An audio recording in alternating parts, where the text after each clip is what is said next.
When their mother suddenly passes away, two young brothers attempt and fail to resurrect her using the power of alchemy. Now left horrifically disfigured and scarred, the two begin their search for the legendary Philosopher's Stone in the hope of attaining the power they need to make things right, in Fullmetal Alchemist.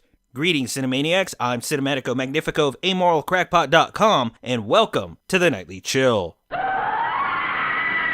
Directed by Fumihiko Sori, Fullmetal Alchemist is the live-action adaptation of the massively popular comic and animated series from Japan. And fans of the series are likely to be fairly impressed with the level of accuracy seen in the various locations, costumes, and flashy magical powers. The movie contains a number of nearly one-to-one visual replications, which is incredibly rare for any live-action adaptation. That said, there's a very good reason why such strict visual recreations are often avoided when adapting any cartoon or comic book. Because what works in animation or on the printed page typically doesn't work very well in real life. For one, the costumes, while accurate in their appearances, look nothing like real clothes. Instead, every bit of clothing in the movie looks like high-end versions of the sorts of costumes you'd see at your local comic book convention. And like the sets, they're far too clean and artificial looking. There's no stains, no wear and tear. Nothing in the movie looks like people have used it or lived in it. Nearly every actor in the movie is sporting a laughably bad wig or a horrifically bad dye job. Worse still is how none of the actors manage a halfway decent performance.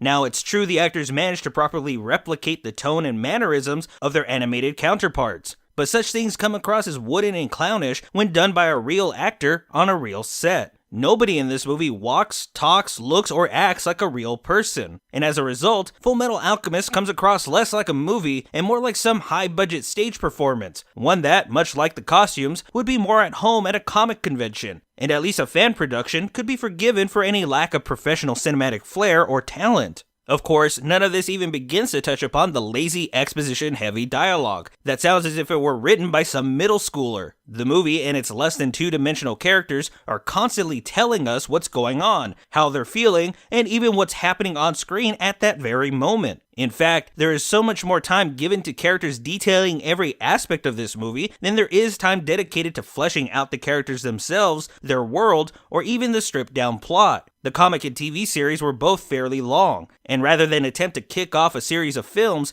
Fullmetal Alchemist instead tries to cram everything into a single movie. This results in a movie with half a dozen plots going at once, no development of any of them, nor even any real attempt to tie them all together. Things just sort of happen. Characters literally pop up and introduce themselves without context or even a purpose. For example, Tsubasa Honda's Winry is the childhood best friend of both Ryosuke Yamada's Edward and Adam Mizuishi's Alphonse. However, we're never actually shown any of this. Winry suddenly appears in the movie as a young woman, despite scenes existing with the two brothers at a younger age in their rural hometown. And when she does show up, it's without a reason or purpose. In the original manga and TV series, she's an engineering prodigy who designed and built Edward's artificial mechanical limbs. But in this movie, she literally pops up screaming like we're supposed to know who she is, and then she proceeds to do absolutely nothing for the rest of the movie. Her only purpose in this movie seems to be acting as a stand-in for the mostly CGI Alphonse, who after losing his physical body as a boy, had his soul bonded to a large suit of armor. Any scene where it should be Edward and Alphonse sharing a quiet moment and talking with one another, it's often instead Edward and Winry. Alphonse's CGI construct is so incredibly limited in its appearances that it might have been better to simply write him off altogether for how little he gets to say or do. And then there's the issue of Sori's directing, which consists of some impressively bad shot composition, framing, and pacing. Despite having several feature films under his belt before working on Fullmetal Alchemist, Sori seemingly hasn't the faintest grasp of even the most basic filmmaking fundamentals. Actors are consistently out of frame. There's no energy or motion to be found in any of his shots, even when they're filled with chaos and fighting. Even if the actors weren't dressed in cheap costumes, holding plastic props,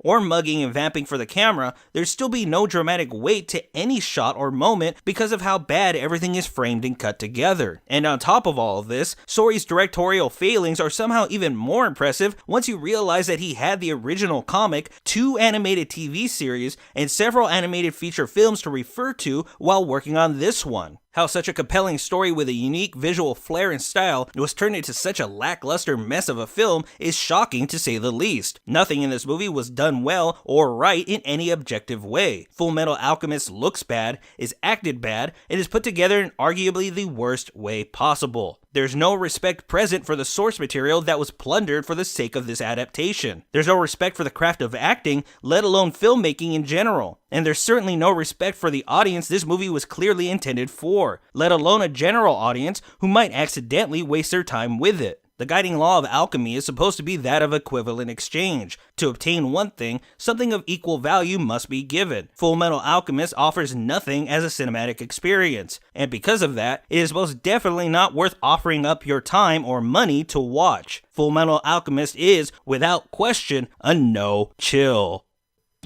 That's going to do it for this episode of the Nightly Chill. As always, this show is brought to you in part by our fans. If you enjoyed the show, please be sure to subscribe, like, follow, and share. And if you'd like to find even more reviews, or perhaps learn how to support the show, please visit amoralcrackpot.com. Finally, the Nightly Chill is written, voiced, and produced by me, Steve TLVSoE. Agree or disagree with today's review? Let me know however you can. But until next time, y'all need to make like a tree and get out of here.